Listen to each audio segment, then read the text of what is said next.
What's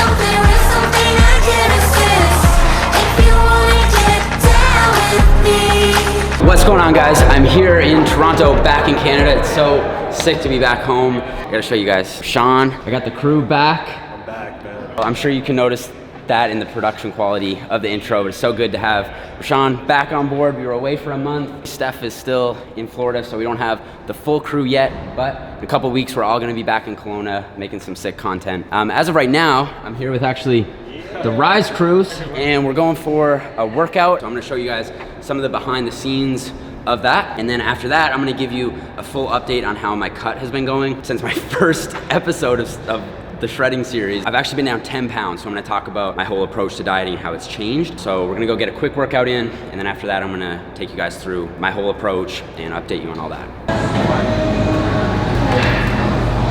I've never been to this gym, but it looks pretty cool. They have all these techno gym machines, and I'm normally not a fan of techno gym, but it all looks like really new, so could be some interesting machines here. Yeah, I think I'm just gonna do like whatever it is the team is doing for the sake of the video today. It'll probably be fairly freestyled. Very quickly, I've basically been doing upper-lower split, and my first block of sort of like a powerlifting, bodybuilding hybrid routine was more so focused on technique.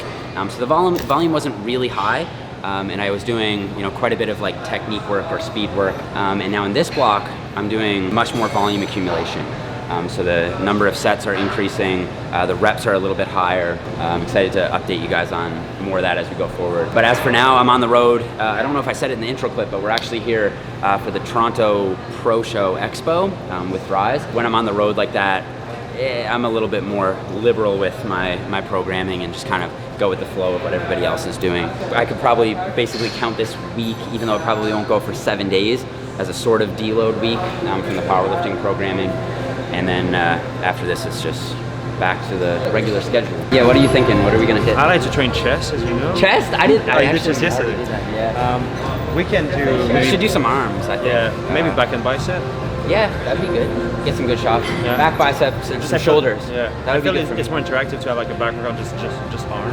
Yeah. So this is something Mark just said. He's like, make sure you write this down. And it's something I actually like believe in. I've been tracking all my workouts lately, and he's like, if you have something written down, you'll be so much more likely to stick to it. Like if we're just actually, even though we're gonna kind of like freestyle it anyway, if you didn't write it down, we'd be so much more likely to just like chat, like not get through it all. So we're gonna be proactive, write it down ahead of time before we actually do the workout.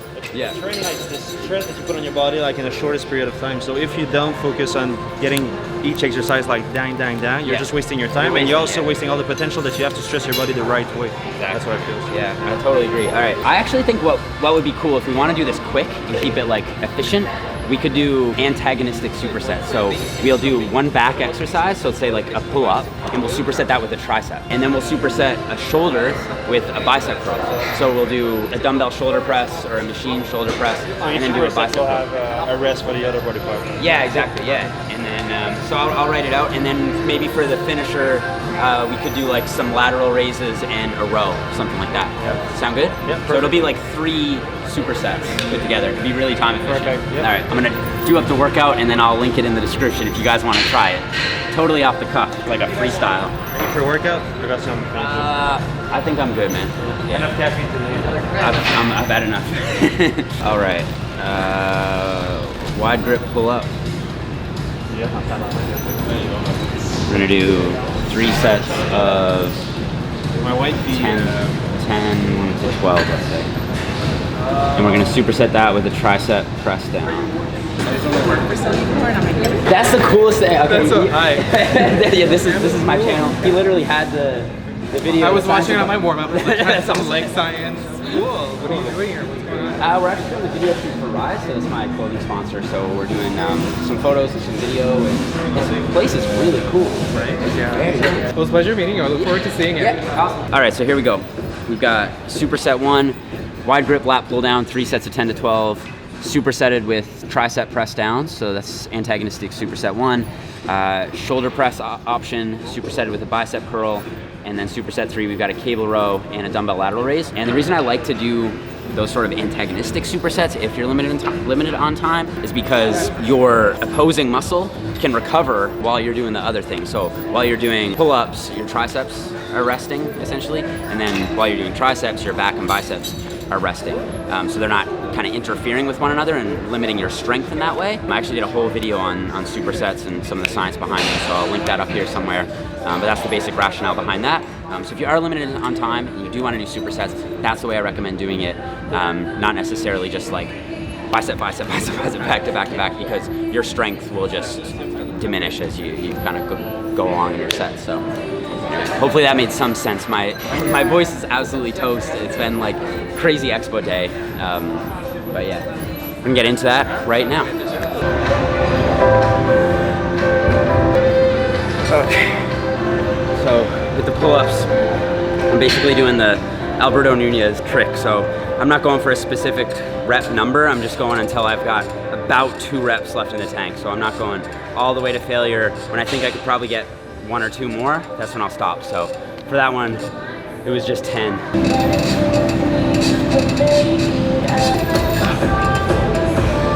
Come on.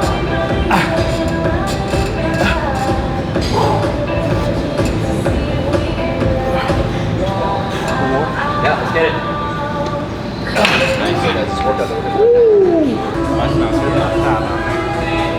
Il y avait pas de lumière par exemple pour ce point-là. C'est extrêmement dur à cause qu'il y a tellement de caméras que.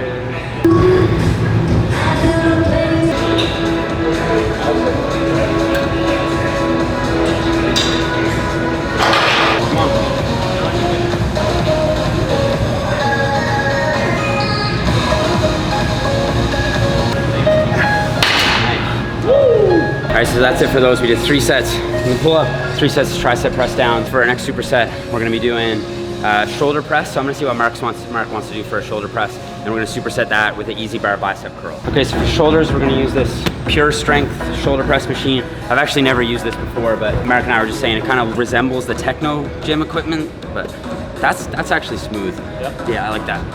Yeah, that's nice. It's a good angle on that, because a lot of these will lock you into like almost an uncomfortable up and back position. This one is more slightly forward. So like you get a little bit more upper pec here too.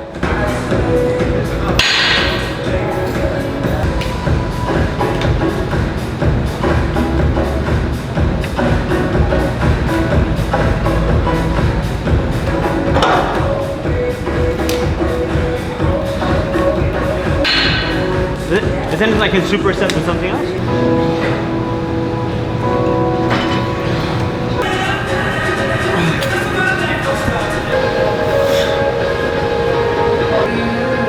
We're just doing the preloaded barbells here. Normally I like to use the easy bar because it's a little easier on my wrists, but the straight bar is, you know, more or less the same thing. I'm just gonna go a little bit lighter. And 10 to 12 reps on both of these. And again, you know, you got the shoulders and tricep most active over here, and then we're working just biceps over here. So while we're hitting biceps, the shoulders and triceps are kind of resting.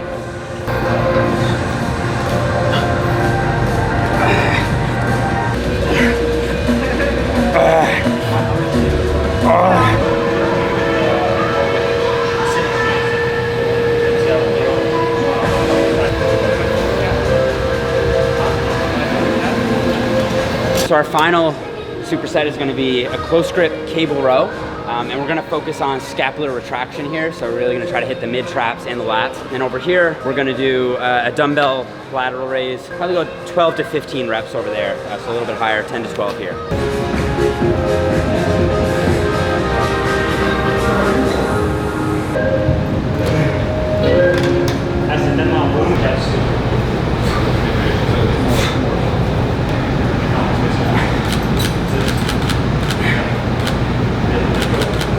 Got a bit of a pump here. It's pretty good lighting, but should give you some idea of where I am. So definitely feeling leaner than I was in the last one, but I'm still around like 170 pounds in the morning now. So I think I've got like another 7 or 8 pounds to go, which the next 7 or 8 pounds will make a big difference in terms of how I look, more so than the first 7 or 8 in my experience.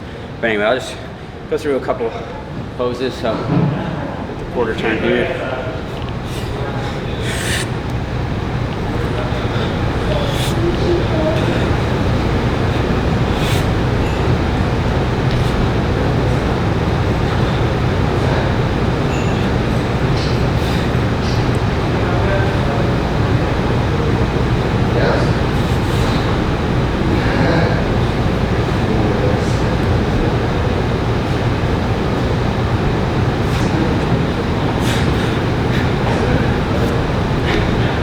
Okay, I'm done. All right, so that's a little glimpse at what the physique is looking like right now. We're gonna, I think, head back to the Airbnb, check in with you guys over there, give you a little update on my diet. So we'll check back in over at the Airbnb. Add a little sugar, they say, be a little sweeter, they say. Gotta give and take, but I say, this time it's my way, my way. Be a little proper, they say, speak a little softer, they say. All right, guys, so we're back here at the Airbnb. It's actually the next day. So we just finished up day 2 of the expo, and last night was like kind of crazy. We just did a lot of photos and video stuff with the team, but I did want to update you guys on my diet and how that's changed before the video is over. So I think what I'm going to do is, they've got these lights set up. Rise is actually doing a documentary for our trip. So once that actually goes live, I'll make sure I blast it out to you guys. I think it's gonna be really, really cool. I think I'm just gonna like sit down here and like update you guys on how my diet has kind of changed over the last month of my cut. So Sean, you wanna prop the camera down or something and we'll get this done. Okay, so as you guys would have seen if you watched my first shredding episode, in the 4-minute diet, I kind of laid out my macros and all that stuff. I actually followed those macros for about 2 weeks. So the first 2 weeks of my cut, I was following those pretty strictly within the confines I set out in that video. And then after that, I more or less just switched to a completely, fully intuitive approach. So that's something I've talked about in other videos. I actually did a Science Explained video on it, and there's quite a bit of literature on intuitive eating. I get a little bit of pushback, even from folks in the science-based community. I think mostly just because of the name. It kind of sounds like almost like a new agey, kind of hippie type idea. So sometimes I'll call it auto-regulated eating, because I think that kind of does describe it a little bit better. But whatever you call it, it's basically based on 3 main principles, which I didn't make up. I actually draw them from the peer-reviewed literature. And the first one is that you give yourself unconditional permission to eat when you're hungry and what food is desired. And for a lot of people that sets them off, because they think, well, if I follow that principle, I will just eat until I'm stuffed, and there's absolutely no way I can cut using an approach like that. But there are other rules that sort of negate that from being possible. So the other rule is you rely on internal hunger and satiety cues to determine how much to eat.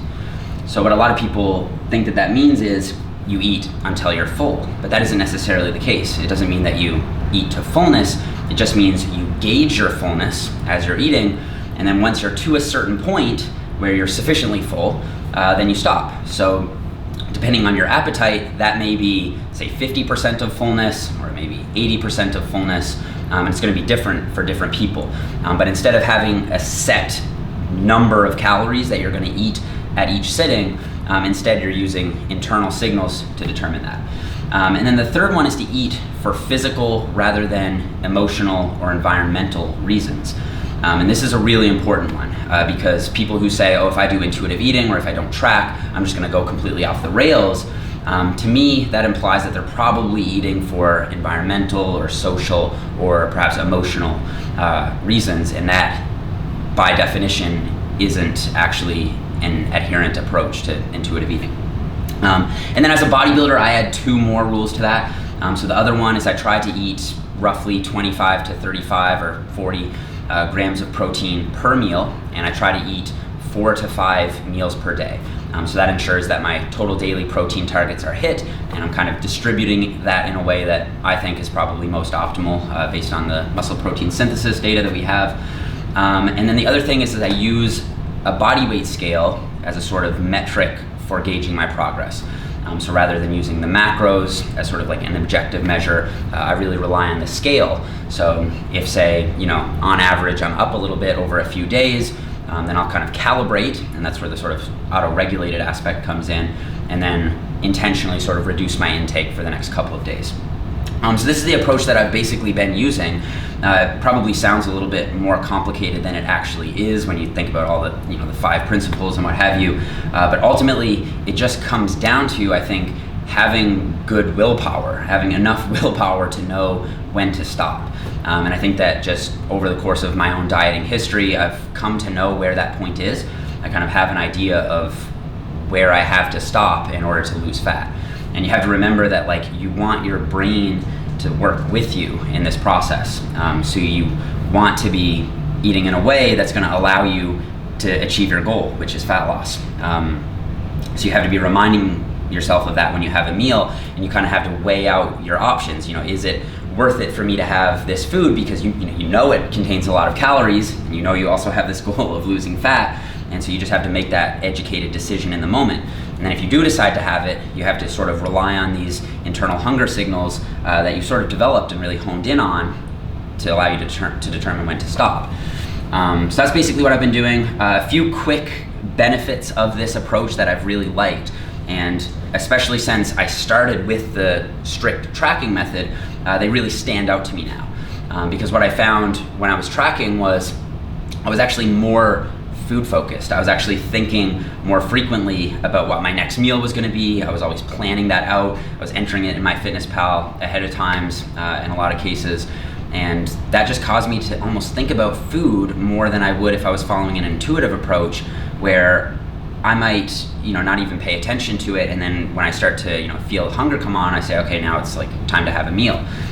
Mind you, I still try to space those meals out, but when tracking, it's like it's always at the forefront of my mind, and it actually was, in a way, a temptation for me to actually want to eat more, and it made the diet a little bit more difficult to adhere to.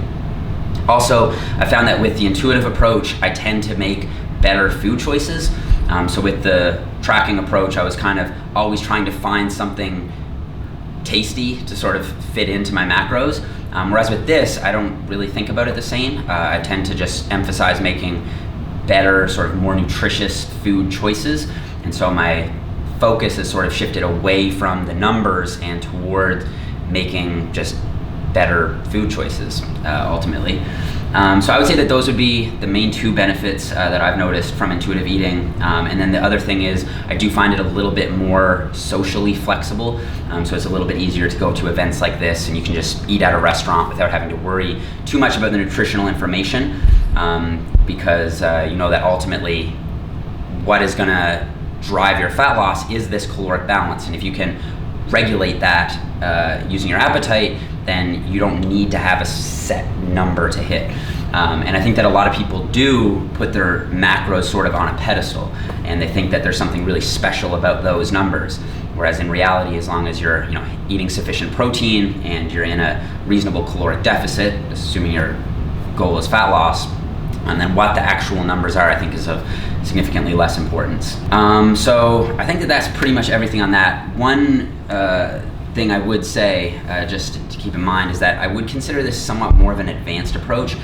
So for people who say don't have that basic nutritional knowledge, it might be hard for them to do an intuitive diet because they may just so happen to choose foods that are too high in calorie, that it may not be easy for them to calibrate their hunger in that way, or in as effective of a way as someone who was a little bit more educated. But if you have experience tracking macros, you generally know what's in foods, I think that this can be a pretty effective approach, and one that's probably worth trying out. So for me, I've pretty much gotten close to where I want to be in terms of body composition.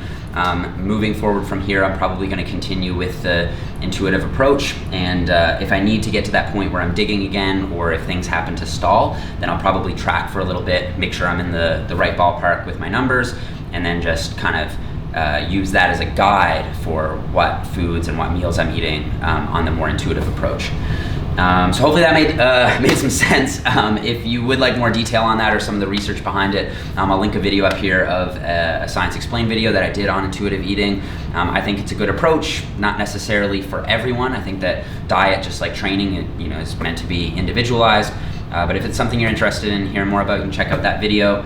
Or if you want to, you can comment any questions you have below. I'll do my best to be active down there. But for now, I think that's going to wrap this one up, guys. So thank you so much for watching. If you enjoyed the video, please give me a thumbs up. If you made it out to the expo, thank you so much. A lot of you guys came out, and it was really sweet getting to meet a bunch of you guys. If you happen to be new, don't forget to subscribe. And I'll see all you guys here in the next video, which is going to be a chest workout with the Mountain Dog. We killed a chest workout, and you guys are going to love this video. So stay tuned for that one, and I'll see you guys next time.